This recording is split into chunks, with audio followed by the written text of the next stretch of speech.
Bien, bien hermanos, pues el día de hoy vamos a hacer otro paréntesis.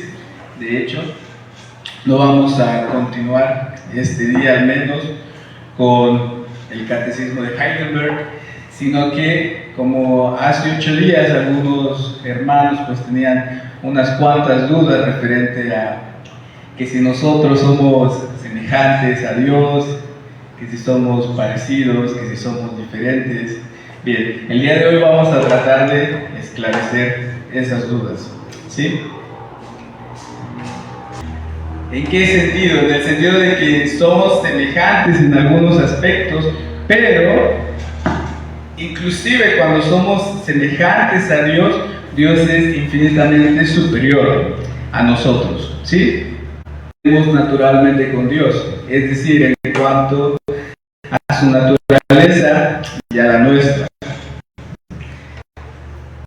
En primer lugar, Dios es un ser necesario.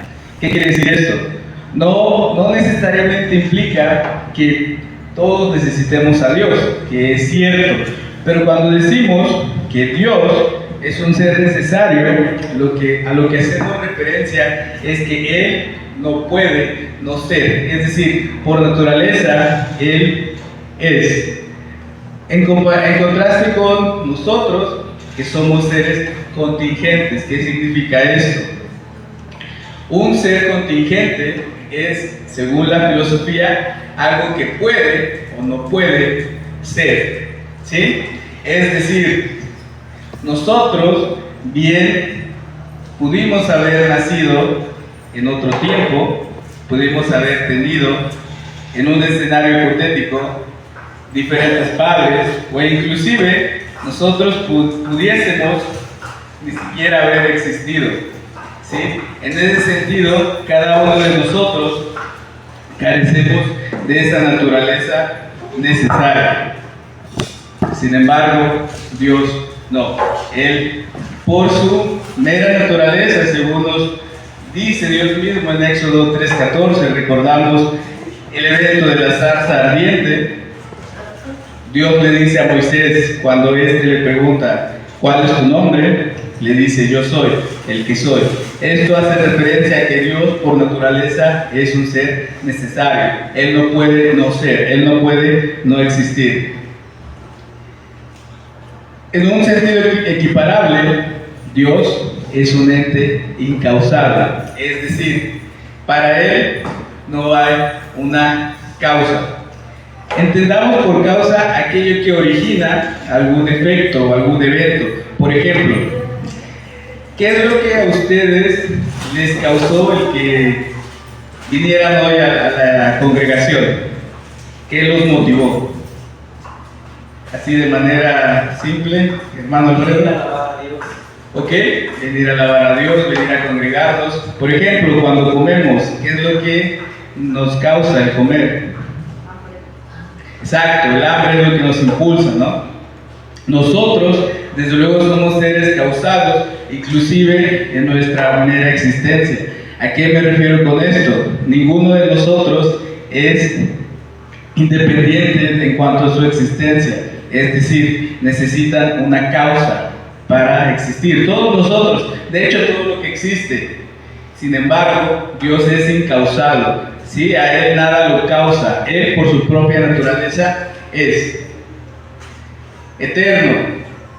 Tenemos en Juan 1:1, en Juan 8:58, aquí en estos pasajes se nos pone de manifiesto que el Señor no tiene tiempo, en el sentido de que Él está por fuera del tiempo. Juan 1:1 nos dice que en el principio era el verbo estaba con Dios y el verbo era Dios, haciendo referencia a nuestro Señor Jesucristo. De igual manera, Juan 8:58, el Señor Jesucristo dice de sí mismo, de cierto os digo que antes de que Abraham fuese, yo soy. En contraste con el hombre, que es un ser temporal, nosotros como seres humanos estamos limitados por cuestiones o aspectos temporales.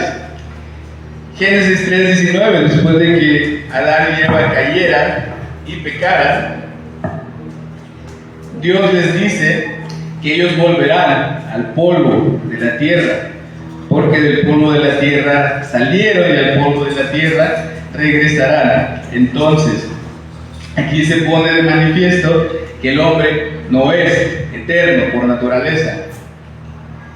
Perfecto. Cuando hablamos de perfección, ¿a qué creen que hagamos referencia, hermanos? ¿Qué es algo que es perfecto? Dios. Bueno, Dios, pero hablemos en un sentido, por ejemplo, cuando se dice que algo es perfecto, ¿qué significará? ¿O qué entienden ustedes cuando dicen, no sé, tal cosa es perfecta? Tu tarea estuvo perfecta. No tiene ninguna falla. No tiene falla, no tiene error. ¿Sí? Coloquialmente es lo que entendemos con perfección, ¿no? Aquello que es contrapuesto al error. Sin embargo, inclusive si vamos a la definición de algo que es perfecto, es algo que está completo, ¿sí? Algo que no necesita de otra cosa para su compleción, es decir, algo que no tiene composición. Dios por naturaleza es perfecto, desde luego en el sentido de que no tiene errores, ¿sí? En el Señor no hay cabida para el error, pero no simplemente eso, sino que en Dios no hay composición. Lo que mencionábamos en algunas clases anteriores, no es que Dios sea la suma de sus atributos, como quien dice, pues todos los atributos de Dios dan como resultado Dios. No, en Él no hay composición. Dios, por naturaleza simple, es sus atributos. Mientras que nosotros, desde luego, ni somos perfectos en el sentido de carecer de errores, tampoco somos perfectos en el sentido de ser plenos. Sí, nosotros cometemos errores y nosotros tenemos una naturaleza complementaria. Es decir, que nosotros, por definición, necesitamos ser satisfechos, ¿sí? Complementados. Mateo 5:48, recordamos cómo termina este capítulo del Sermón del Monte, después de que el Señor Jesucristo esclarece los puntos de la ley mosaica, termina diciendo: sed pues perfectos como vuestro Padre en los cielos es perfecto. ¿Sí? Aquí es como si el Señor Jesucristo estuviese diciendo: Dios es la perfección y ustedes tienen que imitarlo. De hecho, aquí hay un contraste en la indicación del Señor Jesucristo. No en un sentido, vuelvo a lo mismo, de que nosotros lleguemos a una perfección equiparable a la de Dios, pero la consigna que tenemos como cristianos es, desde luego, imitar a nuestro Dios, ¿sí? Recordamos las palabras del apóstol en 1 Corintios 11:1: sed imitadores de mí, como yo soy, ¿de quién? De Cristo, ¿sí? Entonces, uno de los atributos que más mencionamos, de los que más conocemos, por definición de Dios, es que Él es omnipotente. ¿Qué será la omnipotencia de Dios? ¿A qué se refiere cuando decimos que Dios es por naturaleza omnipotente? ¿Qué significa esto?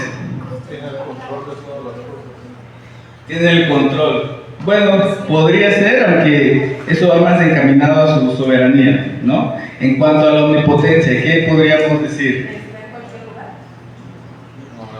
¿Sería la omnipresencia? ¿La omnipotencia? Que tiene la capacidad de hacer lo que Él quiera, como... O sea, no tanto como la soberanía, sino de hacer las cosas, de tener el poder para... Gracias. A ver, ¿cómo decía Giovanni? Hacer posible lo imposible. Me gusta eso. Gracias también. Ahora, yo les pregunto, ¿Dios puede hacer cualquier cosa? ¿Dios puede hacer todo? Sí. ¿Todo, literalmente? Sí. Bueno, Unos menos dicen pecar. Que sí, unos dicen que no. Menos pecar. Ok, si Dios no puede pecar, Potentar, entonces pues. ¿Dios puede hacer todas las cosas? Bien, digamos que Dios sí puede hacer todas las cosas que son lógicamente posibles y coherentes con su naturaleza. Sí, hay cosas que Dios, por mera esencia, no puede hacer. Como decíamos aquí, Dios no puede pecar. ¿Sí? ¿Por qué? Porque va en contra de su naturaleza. Tenemos este texto en Santiago 2, que dice precisamente que cuando uno es tentado, no diga que es tentado por Dios, porque Dios no puede tentar a nadie al mal, ni él mismo puede ser tentado al mal. ¿Sí? De manera equiparable, Dios no puede negarse a sí mismo, según dice el apóstol Pablo en 2 Timoteo 2:13. Dice que aunque nosotros fuésemos infiel, Él permanece fiel. ¿Por qué? Porque Él no puede negarse a sí mismo. ¿Sí? En un sentido equiparable, algunas personas, tratando de contraponerse a la idea de un Dios omnipotente, llegan a preguntar, llegan a lanzar premisas sin sentido y dicen: Dios puede crear una roca lo suficientemente grande como para que ni Él mismo pueda levantarla. No sé si han escuchado en algún momento esto. De entrada, la premisa es un sinsentido, ¿sí? Hay una contradicción lógica. Dios no va en contra de la lógica en el sentido de que Él mismo, en esencia, es la lógica. Sí, la lógica es una manifestación que nosotros entendemos de la naturaleza de Dios, de manera equiparable a que Dios, desde luego, no podría hacer a un soltero casado simultáneamente, porque hay una contradicción de lógica. De manera equiparable, Dios no podría hacer un triángulo de 4 lados, ¿sí?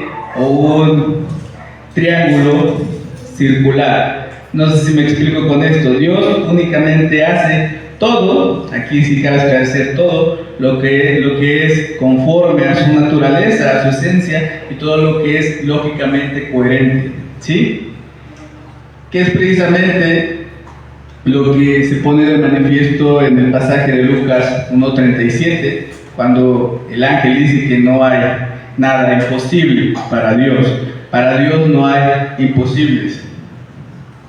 Mientras que nosotros, desde luego, tenemos capacidad de obrar, nosotros somos potentes, pero limitados, ¿sí? ¿Quién de aquí podría decir que puede hacer cualquier cosa que se proponga? ¿Quién puede hacer cualquier cosa? Nadie, ¿no? Inclusive las cosas que están en nuestro alcance, luego ni siquiera podemos hacerlas, ¿no?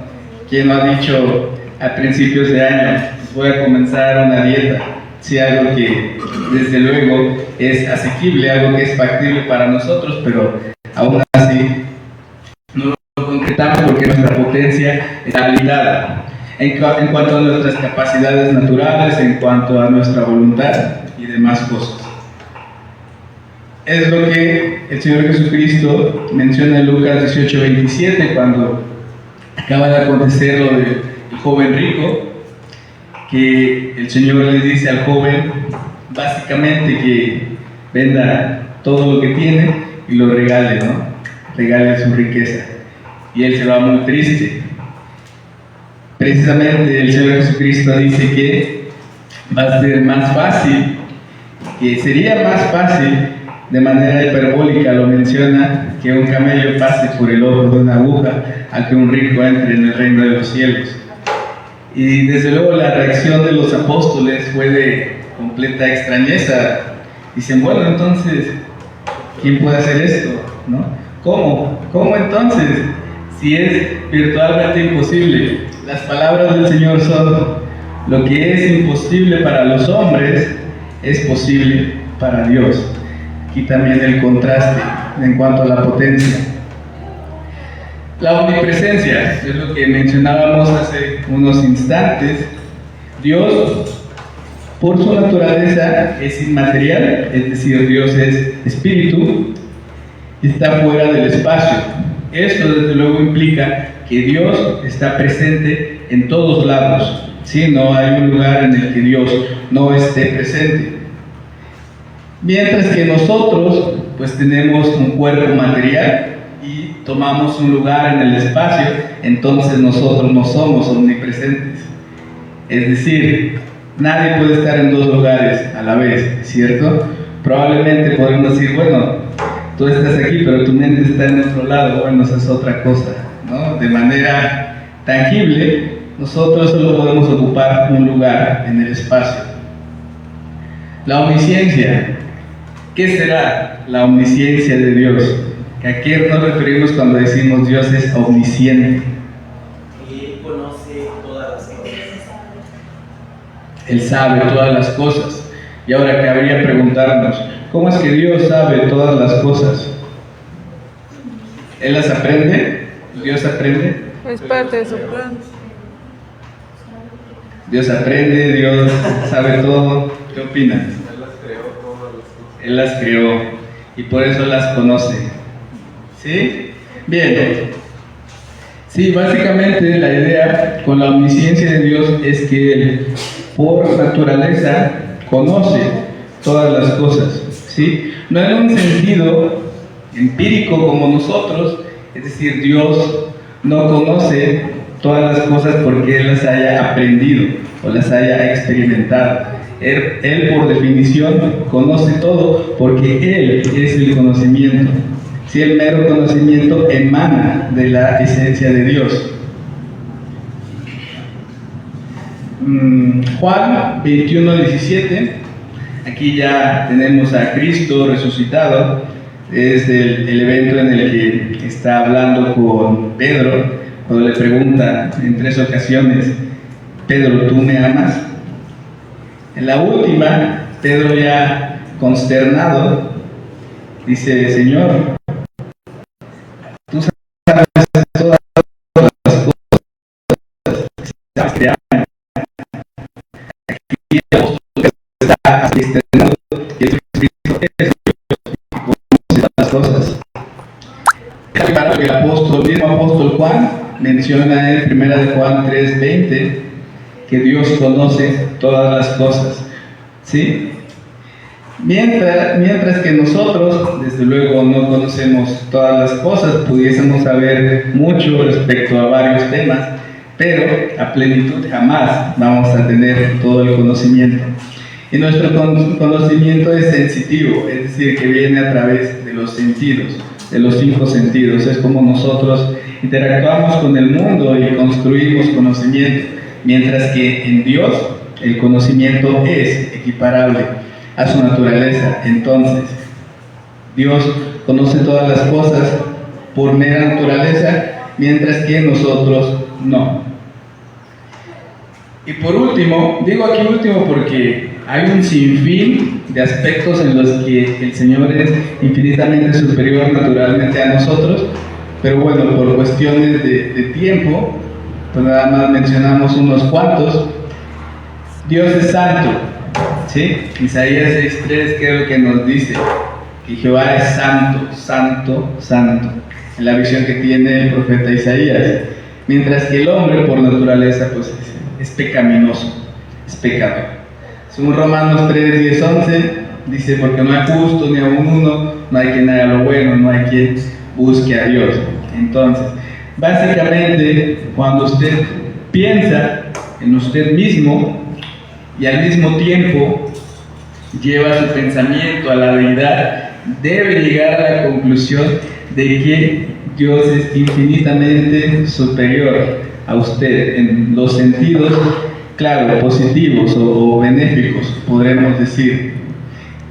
Aquí no sé si hay alguna duda, algún comentario referente a esto. Sí, hermano. Mira, la verdad es muy bien explicado, muchas gracias. Lo que a veces, o muchas veces hemos malinterpretado o malentendido, y no sé si pudieras ampliarnos un poquito o comentarle a Ray, porque la Biblia dice que nos hizo a imagen y semejanza, y a veces tenemos el error en las iglesias y creemos que somos, que nosotros cuando lleguemos, cuando estemos delante del Señor va a ser igual a nosotros, como que tiene el cuerpo, como que somos hechos a imagen, y entonces quiere decir que Dios tiene ojos, Claro. y creo que a veces hemos malinterpretado en las iglesias de que Dios nos hizo a imagen y semejanza. Si pudiéramos ampliar un poquito esa idea, porque creo que no es así, entendiendo que Dios es espíritu. Claro. Sí, sí. De hecho, sí, eso es lo que vamos a comentar ahorita. Sí, hermano, gracias por el recordatorio. Desde luego es muy importante esclarecer ese aspecto, porque como dice el hermano Alfredo, hay gente que puede llegar a pensar que como estamos hechos a imagen y semejanza de Dios, pues que Dios tiene un cuerpo, ¿sí? Pero ahorita lo comentamos, hermano. De aquí entonces no hay dudas, comentarios, si no vamos a continuar. Así es, como dice el hermano, nosotros, el género humano, la humanidad, está hecha a imagen y semejanza de Dios. Sin embargo, ¿a qué hará referencia esto de la imagen, esto de la semejanza? ¿Okay? De entrada, cuando el Señor naturalmente es espíritu, ¿sí? Por aquí lo puse, no. El Señor Jesucristo en Juan 4:24, cuando está hablando con la mujer samaritana, le dice, Dios es espíritu, ¿sí? Entonces, inclusive desde el Génesis se nos menciona que el Espíritu de Dios se movía sobre la faz de las aguas. Entonces, Dios es espíritu. Entonces, cuando el Señor efectúa la creación, no podemos pensar que la imagen y semejanza haga referencia a una suerte de impresión, como si se tuviese una impresora 3D y ya se teclean ahí algunas cosas, algunos comandos y sale el hombre, así como una réplica, como una copia de Dios. No es eso lo que significa la imagen y la semejanza de Dios. Génesis 1, 26, 27 y el mismo Génesis en el pasaje del capítulo 5, 1, se nos habla de que el hombre es hecho a imagen y semejanza de Dios. Y esto hace referencia a los atributos comunicables. Hemos escuchado en clases anteriores, inclusive quiero pensar que alguna prédica han llegado a escuchar de estos términos, atributos comunicables e incomunicables. ¿Qué entendemos por esto de manera breve? ¿Qué es un atributo comunicable e incomunicable de Dios? Algo en lo que sí tenemos semejanza con Dios, por ejemplo, el tener conciencia de lo bueno y lo malo, y no incomunicables son como las cosas que decíamos que Dios es mucho superior a nosotros. Básicamente todos estos son atributos incomunicables de Dios, son exclusivos de Dios por naturaleza. Y los comunicables, y aquí lo manejamos entre comillas, ¿por qué? Porque en la misma cosmovisión reformada se dice que un atributo comunicable es comunicable hasta cierto punto, en el sentido de que inclusive en lo que somos semejantes al Señor, el Señor es infinitamente superior. Hay una cierta incomunicabilidad, por así decirlo, en lo comunicable de sus atributos. Pero básicamente la idea breve o sucinta es esa, que algunos aspectos de la naturaleza de Dios también son compartidas al hombre en la creación. Tenemos, por ejemplo, la conciencia, como mencionábamos hace unos instantes, el Señor por naturaleza conoce todas las cosas. Y en un sentido equiparable, nosotros tenemos la capacidad de conocer cosas. Somos seres pensantes, a diferencia del resto de seres biológicos. Por ejemplo, los animales no son seres pensantes, no son seres conscientes. Claro que algunos animales pudiésemos pensar que son muy inteligentes, ¿no? Están muy adiestrados, amaestrados. Pero bueno, estas son cuestiones instintivas. El animal, por naturaleza, no piensa, de manera que nosotros sí lo hacemos. También tenemos una conciencia, aquí es diferente el término, conciencia con SC y conciencia con C. Conciencia con C hace referencia al hecho de que nosotros, por ser, de nuevo, seres pensantes, tenemos la capacidad de distinguir entre el bien y el mal. ¿Sí? Todas las personas tienen un sentido moral objetivo inherente. Todas las personas, independientemente del lugar en el que nacen, tienen este sentido de moralidad que es otorgado por Dios mismo. Mencionábamos un ejemplo hace algunas semanas que todas las personas son conscientes de que el dar muestras de afecto, muestras de amor, es algo objetivamente bueno, ¿no? Claro que aquí varía un poco el cómo se hace dependiendo, desde luego, el sitio geográfico, la cultura y también el tiempo, ¿no? Lo que antes, hace algunos siglos, era normal, podríamos decir que probablemente para nosotros ya no lo sea, pero existe este sentido de moralidad en el hombre. La voluntad.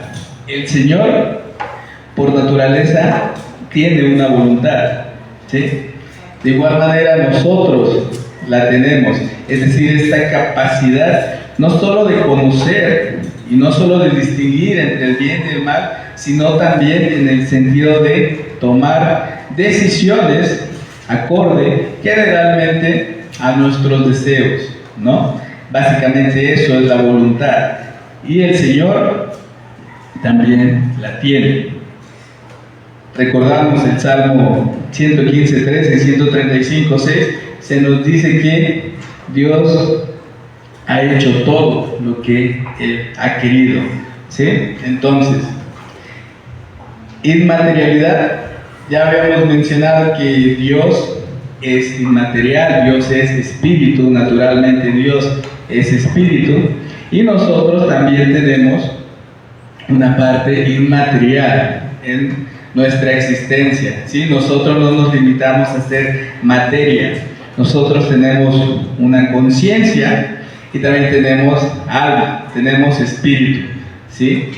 Es precisamente esto lo que los científicos materialistas o fisicalistas no están de acuerdo, porque de una manera sesgada ellos dicen, bueno, es que únicamente existe la materia, no hay nada en el ser humano que sea inmaterial. Ellos piensan que las ideas, los conceptos o los pensamientos se limitan a ser interacciones de neuronas en el cerebro. Pero claro, entendemos que esto es un sinsentido.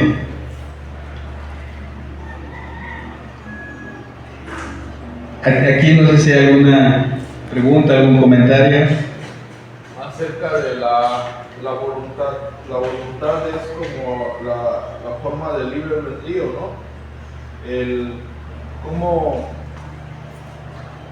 Cómo nosotros nos acercamos a Dios sin tener esa voluntad de acercarnos a Dios.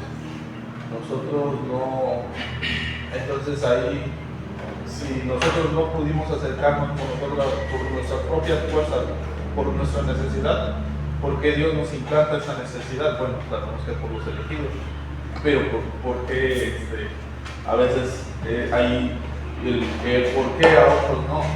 ¿Por qué a ellos no se les implanta esa voluntad, ese deseo de seguir a Dios? Bien, de entrada pues tenemos que entender que el libre albedrío es una libertad a medias, no una libertad entre comillas. ¿Por qué? Porque el hombre es potencialmente libre de hacer cualquier cosa, pero desde luego no por esto va a hacer todo lo que se proponga, porque la voluntad está supeditada a algunos aspectos. Por ejemplo, a las necesidades biológicas. Si uno quisiera y es completamente libre de estar un año sin comer? Desde luego que no podría, ¿no? Porque la libertad ahí está condicionada, está coaccionada. Ahora, en el sentido espiritual, todos los hombres, igual por naturaleza, están muertos en delitos y pecados, entonces su voluntad está esclavizada al pecado. El hombre no puede buscar a Dios. Ahora, respondiendo a la pregunta, ¿por qué es que Dios escoge a unos y escoge a otros? Esa es una pregunta que ha sido tema de debate, creo que desde la fundación del cristianismo. La respuesta a esto, de entrada, es que todo es conforme al decreto eterno de Dios. ¿Sí? Él, por su mera voluntad, hizo nacer de nuevo a sus escogidos, como mencionas. Ahora, si nos preguntamos, bueno, ¿por qué es que Dios no escogió? De entrada, ¿por qué Dios no escogió a todos? Si Dios escoge a todos, la elección pierde sentido. Sí, porque la elección, por definición, quiere decir que se escoge a unos y a otros no. Entonces decimos, bueno, ¿por qué no escoge a todos? Porque eso no es conforme de entrada a la Escritura y a la naturaleza de Dios. Eso se llama universalismo. Y específicamente preguntarnos por qué Dios no escogió a tal persona, pues todo es conforme al decreto eterno de Dios, conforme a su voluntad. Entonces aquellos que dicen que pueden seguir a Dios, saben que no lo pueden seguir porque no tienen esa voluntad, no tienen esa... no ejercen dominio sobre sus propios ser. Claro. No tienen un dominio. Entonces, para aquellas personas que no conocen de Dios, deben saber que no pueden acercarse a Dios porque no tienen ese dominio completo para buscar a Dios. Bueno, aquí el punto es que si una persona quiere buscar a Dios, de entrada se tiene que pensar por definición que quien puso ese deseo fue Dios mismo. ¿Sí? Pero nosotros como creyentes, cuando le platicamos a una persona que debe de acercarse a Dios, pero él dice que puede acercarse a Dios en cualquier momento, debe de entender que no puede acercarse a Dios en cualquier momento, porque no tiene esa voluntad, no tiene ese deseo que Dios implanta. O sea, no puede, porque eso es lo que él dice, nunca van a conocer a Dios sin que primero él ponga ese deseo. Sí. Entonces no tiene una voluntad como tal para buscar a Dios. Tiene voluntad esclavizada, o sea, en el sentido de que es libre para hacerlo, pero es incapaz de hacerlo por naturaleza. Técnicamente todas las personas son libres de buscar a Dios, pero todas las personas son incapaces de hacerlo por su mera naturaleza. Entonces, claro que nosotros tenemos la consigna como cristianos de compartir el Evangelio, esperando y deseando que las personas a las que les prediquemos lleguen a los pies del Señor, entendiendo que muy independientemente de nuestro esfuerzo, o sea, nosotros podríamos pasar día y noche compartiendo el Evangelio, lo cual es bueno, desde luego, pero esto no quiere decir que porque nosotros lo hagamos, las personas a las que les compartamos, al menos todas, vayan a llegar a los pies de Cristo. Eso es conforme a la mera voluntad de Dios.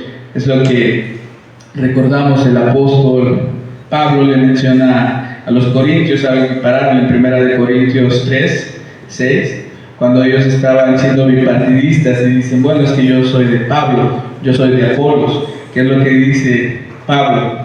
Él reconoce que él es un mero instrumento, un mero heraldo, un mero mensajero de buenas noticias. Y él dice, ¿quién es Pablo? ¿Quién es Apolos? Yo sembré, Apolos regó, pero Dios fue el que dio el crecimiento. Hechos 2:47 nos dice algo equiparable, que Dios iba añadiendo a la iglesia a aquellos quienes iban a ser salvos. Entonces todo es conforme a la voluntad de Dios y nosotros debemos limitarnos, entre comillas, porque no es cualquier cosa, debemos compartir el Evangelio. Y ya no está en nosotros decir, bueno, es que tal vez esta persona se salvó, tal vez no. Nosotros nos limitamos a compartir y el Señor es el que hace su obra de principio a fin. Porque entendemos que inclusive el que nosotros compartamos el Evangelio es por mera voluntad de Dios. Porque por nosotros mismos jamás obedeceríamos a Dios. Sí, pues entonces ahí está la respuesta de aquellos que preguntan ¿por qué asistes a la iglesia? ¿O por qué sigues asistiendo? ¿Por qué no desistes de ir? Porque, pues, como Proverbios dice, ¿no? ¿Hasta cuándo simples amaré la simpleza y los burladores desearán burlarse? Que nosotros vemos que el mundo así lo hace, ¿no? Y los insensatos aborrecerán la ciencia. Volveos a mí, a mi reprensión, he aquí yo derramaré mi espíritu sobre vosotros. Claro. Nosotros seguimos, no porque hayamos tenido esa voluntad, sino seguimos por su Espíritu de Dios. Entonces, la pregunta de aquellos que piensan o por qué seguimos yendo a la iglesia no es por nosotros, Claro. por su Espíritu. Claro, entendemos aquí que también el hombre por naturaleza es esclavo, ¿sí? El hombre debe estar sometido a algo en todo momento, ya sea al pecado, ya sea a su voluntad o sometido a la voluntad de Dios. Entonces, cuando el Señor Jesucristo nos libera a través de su obra salvífica del pecado, no quiere decir que nosotros somos libres extensivamente. ¿Por qué? Porque nosotros somos libres del pecado, pero estamos ahora sometidos a Cristo. Es algo que debemos tener presente, así como el apóstol Pablo se presentaba al inicio de sus cartas. Pablo, siervo de Jesucristo. Siervo es un eufemismo para lo que el apóstol Pablo quería externar. La palabra doulos hace referencia a un esclavo, aquel cuya voluntad está sometida al poderío de alguien más. Entonces, nosotros somos libres del pecado, pero esclavos de Cristo. Somos siervos de Cristo, lo que es, desde luego, un honor inmenso. ¿Sí? Que gloria y honra es que nosotros, que merecíamos el castigo de Dios, seamos llamados hijos de Dios y desde luego también esclavos del mismo. Bien, ahora, evidentemente, aunque Dios naturalmente es espíritu, sí existe una figura, sí hay una figura con la cual nosotros en la humanidad podemos identificarnos plenamente. Desde luego hablamos de la persona de Cristo, ¿sí? En Cristo hay una semejanza plena en la humanidad. ¿En qué sentido? Cristo es plenamente humano, ¿sí? No hay una sola pizca de su humanidad que no sea plena. No podemos decir que Jesucristo sea 50% hombre, 50% Dios, por ejemplo. No, la doctrina de la unión hipostática nos dice que el Señor Jesucristo es plena, completa y verdaderamente Dios, plena, completa y verdaderamente hombre. Filipenses 2:7 nos dice precisamente que el Señor no estimó el ser igual a Dios como cosa que aferrarse, sino que se despojó a sí mismo tomando forma de siervo y hecho semejante a los hombres. De igual manera, el escritor de Hebreos, en los versículos del capítulo 2, 11, 14 y 17, se nos dice que Jesucristo no se avergüenza de llamarnos hermanos, ¿sí? Haciendo referencia a la semejanza plena en la humanidad que tiene con nosotros. Ahora, inclusive en esta semejanza natural sigue habiendo un contraste. ¿Por qué? Porque Dios por naturaleza es superior a nosotros. Si nosotros fuéramos equiparables a Dios, nosotros seríamos Dios y Dios no tendría sentido de ser. Entonces, inclusive en la semejanza plena en la humanidad que tenemos con Cristo, el Señor Jesucristo es superior en su impecabilidad. Si habíamos escuchado este término antes, la impecabilidad de Cristo. los del seminario. ¿Qué es la impecabilidad de Cristo? Que no puede ni quiere ni nada. Claro, pecar. exacto. En el Señor Jesucristo no hay pecado, ni siquiera potencialmente. No es que el Señor en algún momento de su ministerio terreno haya querido pecar, pero se haya sobrepuesto al pecado. No, por naturaleza el Señor Jesucristo no pudo haber pecado, no puede pecar. Este es un sentido natural. Vemos en Mateo 1:23 que el ángel le dice a José que Jesús iba a nacer de una virgen. Recordamos que el nacimiento virginal precisamente lo que pone de manifiesto es que pese a que el Señor Jesucristo es naturalmente y plenamente humano, no tiene esa estampa del pecado. El Señor Jesucristo por naturaleza no tiene ninguna pizca de pecado. Y Hebreos 4:15 se nos menciona que Él fue tentado conforme a su semejanza en la carne, pero sin pecado. Entonces, de manera natural y de manera práctica, el Señor Jesucristo carece completamente de pecado. Y vemos aquí algunos ejemplos, son poquitos, de cómo el Señor Jesucristo es semejante a nosotros en la humanidad. Entendemos desde luego que el Señor Jesucristo nació, tuvo un nacimiento milagroso, pero al final del día un nacimiento. Leemos en Lucas 2:7 que se dice que nació su primogénito y lo envolvió en pañales. Fue tentado, recordamos, él fue tentado en el desierto por Satanás, pero sin pecado. He ahí la distinción. Padeció penurias. Hay algunos que groseramente dicen que el Señor Jesucristo tuvo lujos, tuvo mucho poder adquisitivo, cuando la misma Escritura nos dice en Mateo 8:20 que el Hijo del Hombre no tiene ni siquiera dónde reposar su cabeza.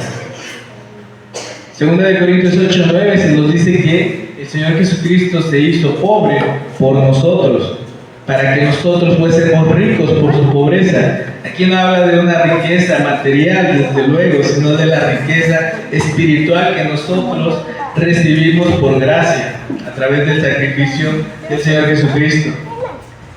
De igual manera, Jesucristo se fatigaba, se cansaba.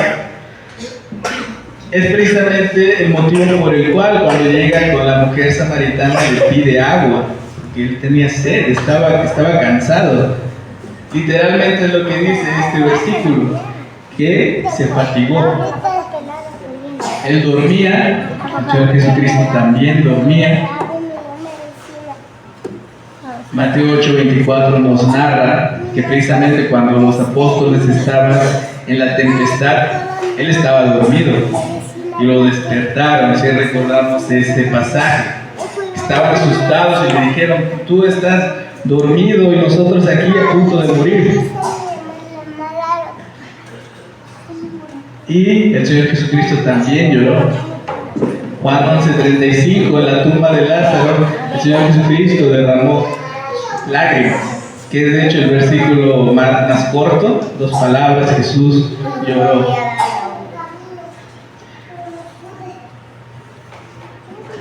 No hay problema si me explayo un poquito, ¿no? Okay. Entonces, brevemente, ¿alguna duda aquí, algún comentario? Acerca de la tentación del Señor, ¿cómo podemos decir que nosotros podemos vencer la tentación si nuestra naturaleza es hacer lo malo, ¿no? El Señor Jesús sabemos que no en ningún momento pensó ni lo deseó, pero nosotros traemos ese deseo y traemos ese pensamiento. ¿Cómo poder vencer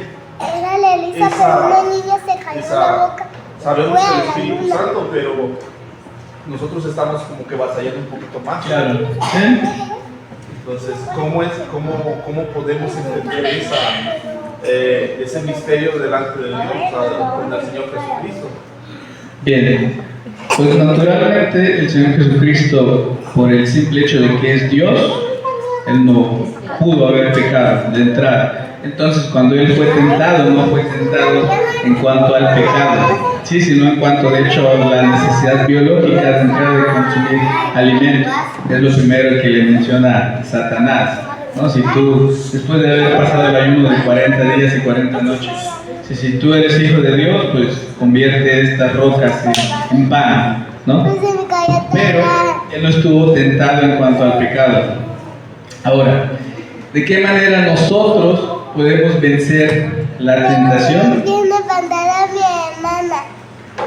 El escritor de Santiago, en Santiago 1:12, nos menciona: bienaventurado el varón que soporta la tentación, porque le será entregada la corona de la vida, ¿no? Entonces, si el escritor de Santiago nos menciona que bienaventurado el varón que soporta la tentación, de entrada la idea implícita es que la tentación puede ser soportada, ¿no? ¿De qué manera? Una de las maneras, de hecho, el mismo apóstol Pablo menciona por lo menos dos.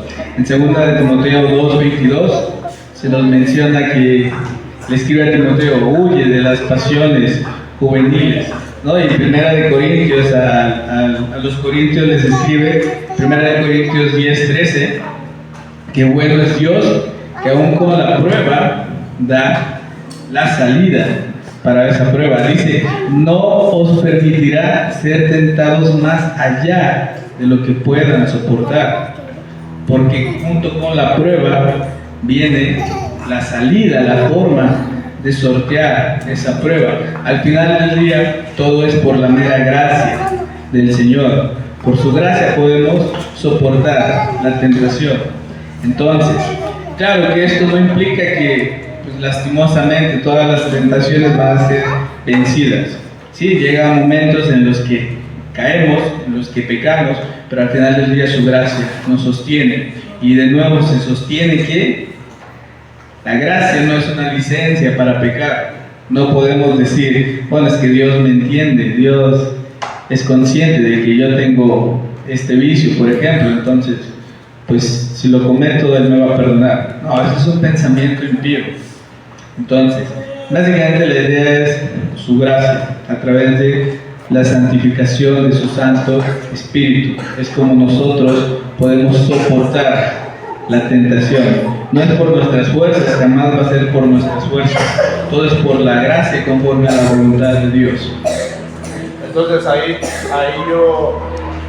supuestamente nuestro Señor Jesucristo fue humano. Entonces también yo tengo la capacidad de vencer y tendría que hacer siempre lo correcto. Bueno, de entrada no supuestamente, porque plenamente el Señor Jesucristo es humano. Pero nuevamente, el Señor Jesucristo no es impecable por su naturaleza humana.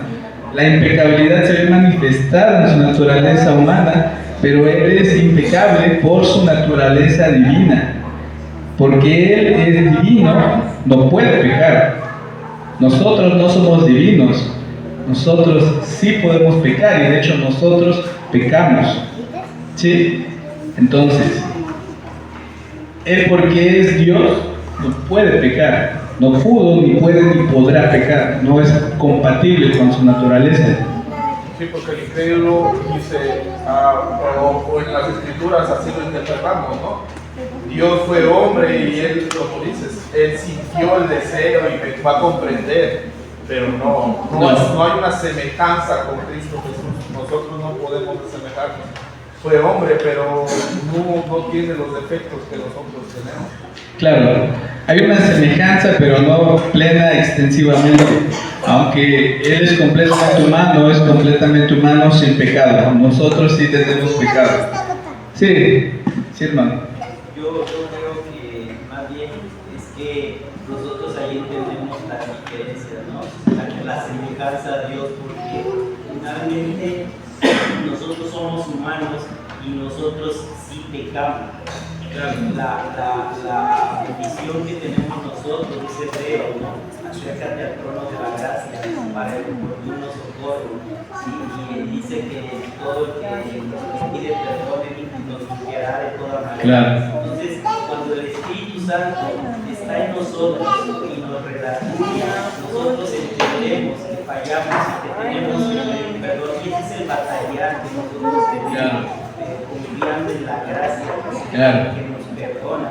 Entonces, eso siempre vamos a batallar, no es que no vayamos a atacar ya las tentaciones y la nuestra vida.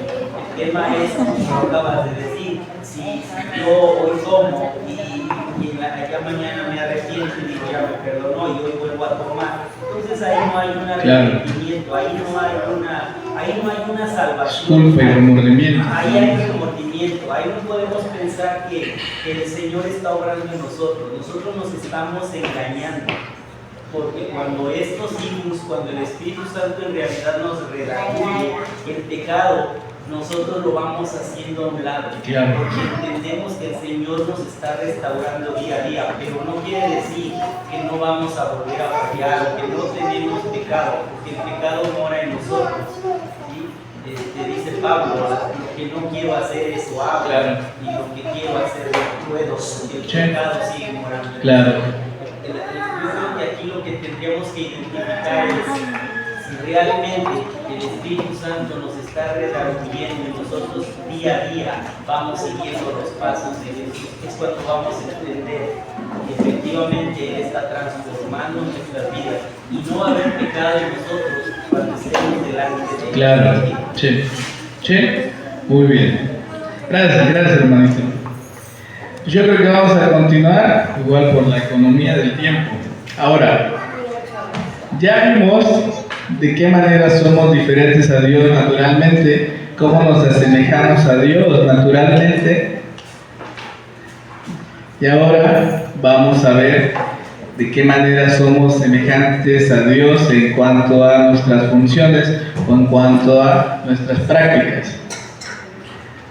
Un salmo y un versículo en el Evangelio de Juan han causado mucha confusión. El Salmo 82:6 dice: yo dije, vosotros sois dioses y todos vosotros hijos del Altísimo. De hecho, en Juan 10:34, el Señor Jesucristo cita textualmente este versículo de la Septuaginta, la Biblia hebrea escrita en griego. Dice: Jesús le respondió, no está escrito en vuestra ley, yo dije, dioses sois. A ver, ¿cómo es que la misma Biblia dice, hablando de humanos, vosotros sois dioses? ¿Por qué es que Asaf, este salmo fue escrito por Asaf, no por David? ¿Por qué es que Asaf escribe esto? ¿Por qué dice, bueno, ustedes son dioses? ¿Y por qué el Señor Jesucristo lo referencia? Diciendo, ¿qué no dice la ley? ¿Vosotros sois dioses? Bien, de entrada tenemos que recordar un principio regulador de interpretación reformada, ¿sí? ¿Cuál es? La Escritura se interpreta a sí misma. La Escritura interpreta la Escritura. ¿Qué significa esto? Cuando un pasaje es oscuro, haciendo referencia al hecho de que sea complicado de entender, debemos interpretarlo bajo la misma Escritura, ¿sí? Ahora, la Escritura pone de manifiesto que Dios es naturalmente único. Dios es uno, existe un solo Dios, no hay más de un Dios verdadero que el único Dios trino. Es lo que vemos en Deuteronomio 6:4, el famosísimo Shema Israel. Escucha, oh Israel, el Señor tu Dios es uno. Primera de Corintios 8:6, el apóstol Pablo escribe que aunque hay muchos que se llamen dioses y señores, sabemos que para nosotros hay un solo Dios y un solo Señor. Primera de Timoteo 2:5 dice que porque solo hay un Dios y un mediador entre Dios y los hombres, Jesucristo. Entonces, debemos de entender que únicamente hay un Dios, únicamente Dios es. Entonces, ¿por qué es que se le dice a los hombres aquí que son dioses? Precisamente aquí tenemos un atributo o un carácter comunicable de Dios, que es la capacidad de emitir un juicio. Este salmo, el Salmo 82, lo pone de manifiesto muy claro. Desde el principio dice que Dios preside, en la asamblea de los jueces. Algunas versiones traducen como jueces, otras dicen en los dioses, en la asamblea de los dioses.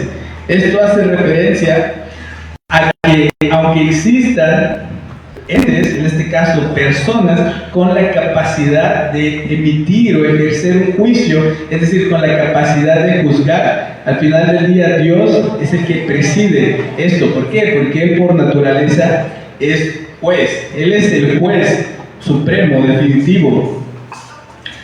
Ahora, el hombre tiene la capacidad de juzgar, tiene la capacidad de emitir juicios. Génesis 1:28, aquí se nos menciona que el Señor pone al hombre básicamente como aquel que gobierna, muy entre comillas, la creación. ¿Sí?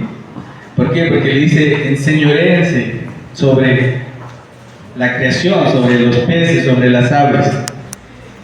Éxodo 18:13 nos habla de que Moisés se levantó a juzgar al pueblo. Moisés estaba juzgando al pueblo. Entonces vemos desde luego que todos los hombres tienen esta capacidad de juzgar o de emitir juicios.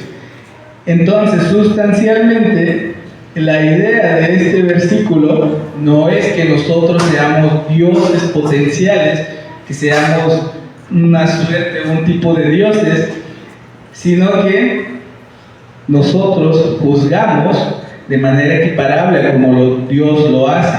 Y digo equiparable en el sentido de precisamente el hecho de juzgar. ¿Por qué? Porque inclusive más adelante este mismo Salmo, el Salmo 82, hace un contraste superlativo entre Dios y el género humano. Porque dice: bueno, es que ustedes tienen la capacidad de juzgar como la tiene Dios, pero ustedes juzgan injustamente. Ustedes al impío lo solapan, básicamente. Por eso dice que van a perecer como todos los príncipes. Ahora, ¿por qué el Señor Jesucristo referencia esta porción, este pasaje, este salmo? Recordamos que en este punto el Señor Jesucristo acaba de hacerse similar a Dios, hacerse en el sentido de que Él lo externa. Él dice en Juan 10:30: el Padre y yo uno somos. Los fariseos entendieron que el Señor Jesucristo se estaba haciendo Dios. Él estaba diciendo que Él es Dios junto con el Padre, que es consustancial con el Padre. Precisamente por eso querían apedrearlo en ese momento, querían aprenderlo. ¿Qué hace el Señor Jesucristo? El Señor Jesucristo precisamente apela a una cuestión escritural,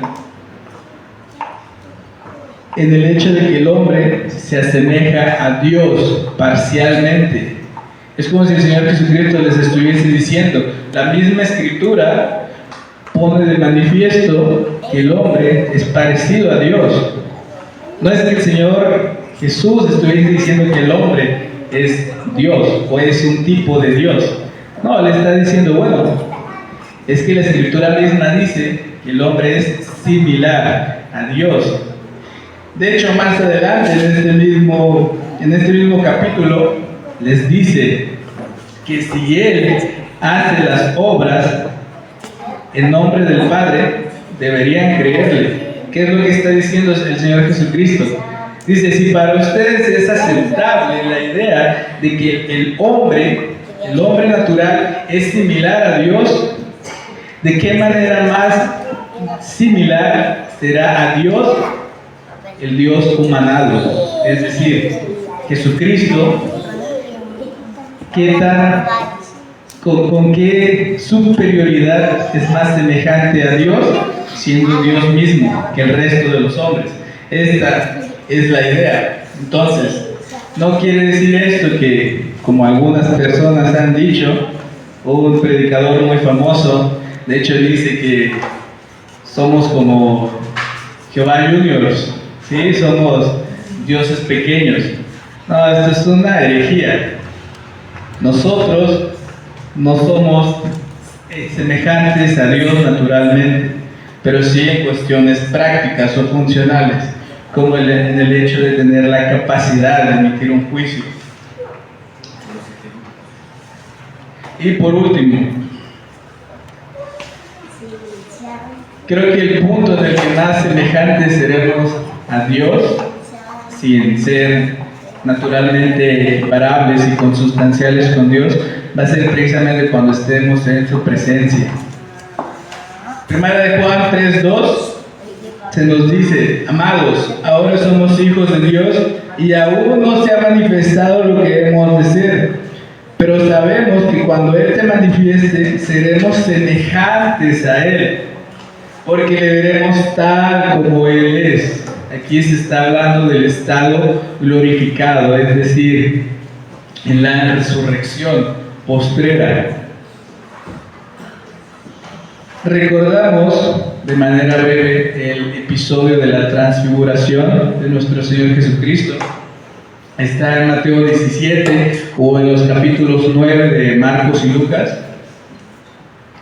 Antes de que acontezca la transfiguración, el Señor Jesucristo dice: de cierto os digo que no pasará de esta generación sin que vean al Hijo del Hombre descender en su gloria, descender del cielo.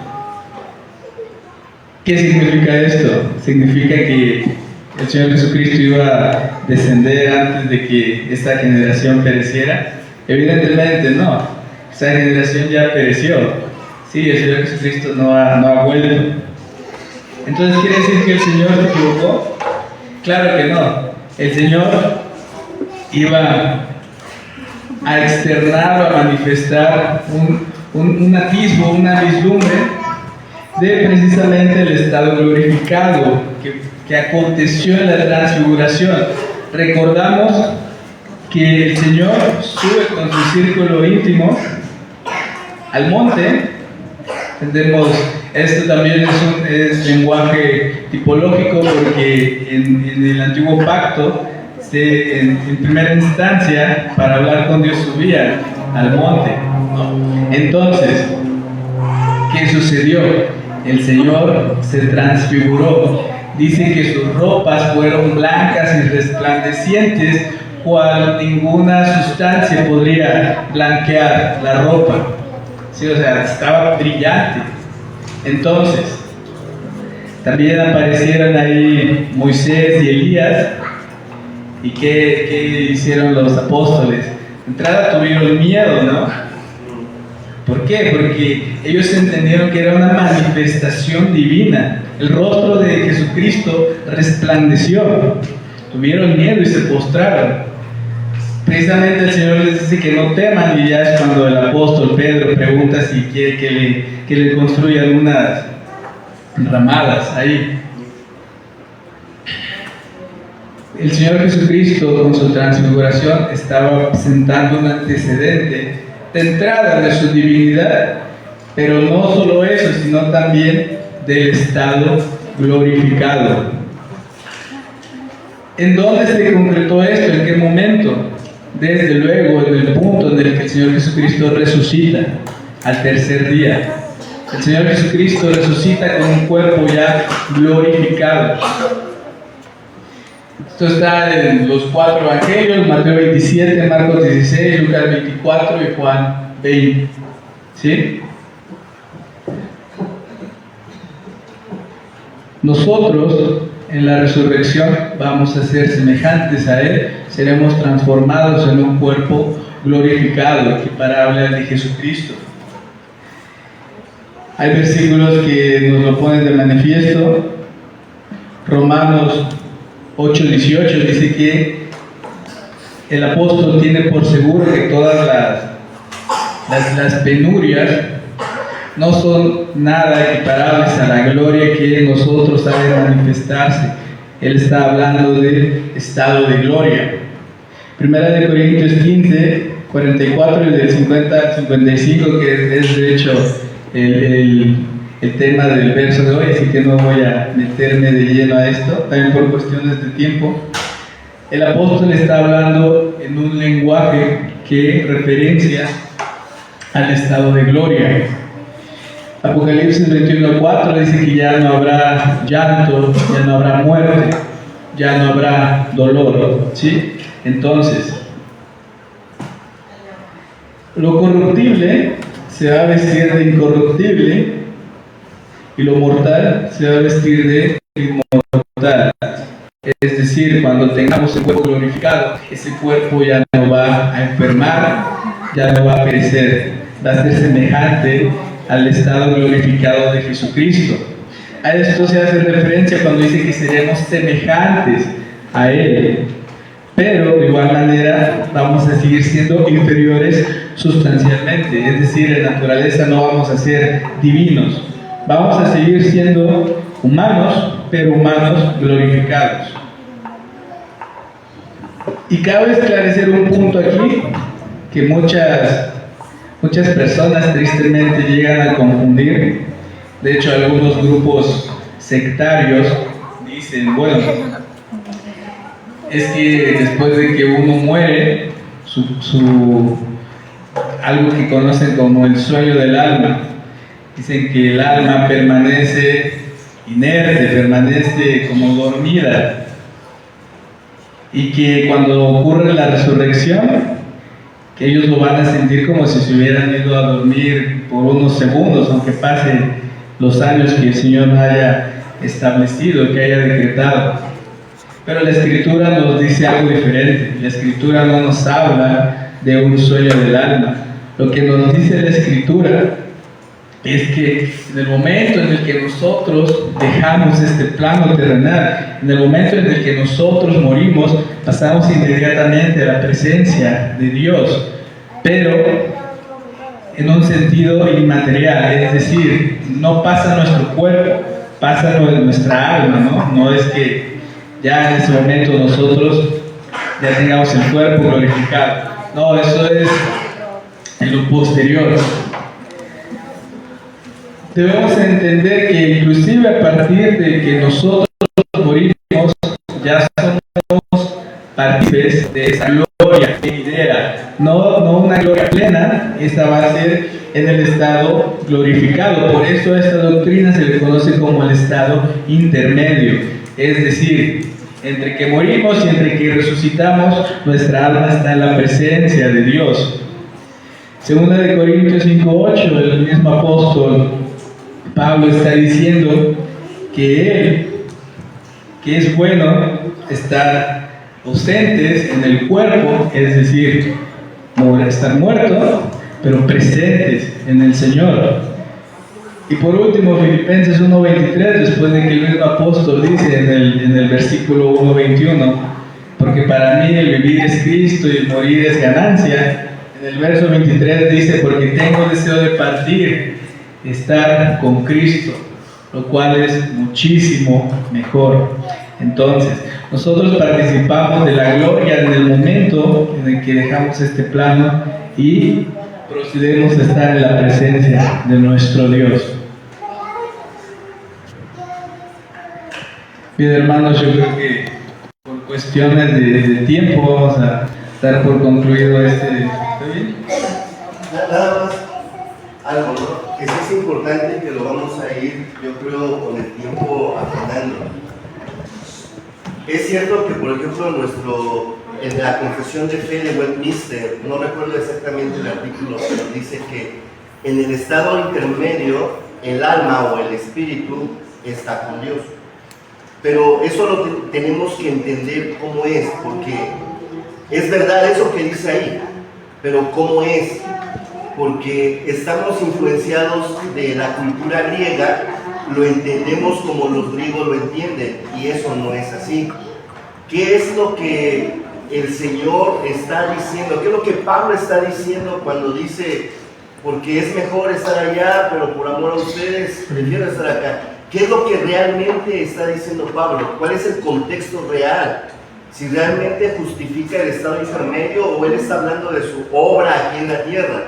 Entonces, ese detallito, por ejemplo, cuando dice el cuerpo vuelve a Dios, el cuerpo vuelve al polvo de donde fue tomado y el alma vuelve a Dios quien la dio, ahí tenemos que definir qué es alma, porque alma no es un bubulubu, alma es vida y la vida la dio Dios. Entonces es verdad, el alma vuelve a Dios porque Él la dio. Sin el alma nosotros no tenemos vida, pero eso lo vamos a ir afinando poco a poco para que no caigamos en el error de la filosofía griega, donde él parte al ser humano en dos, en lo divino o lo ideal y en lo concreto o lo humano, lo carnal.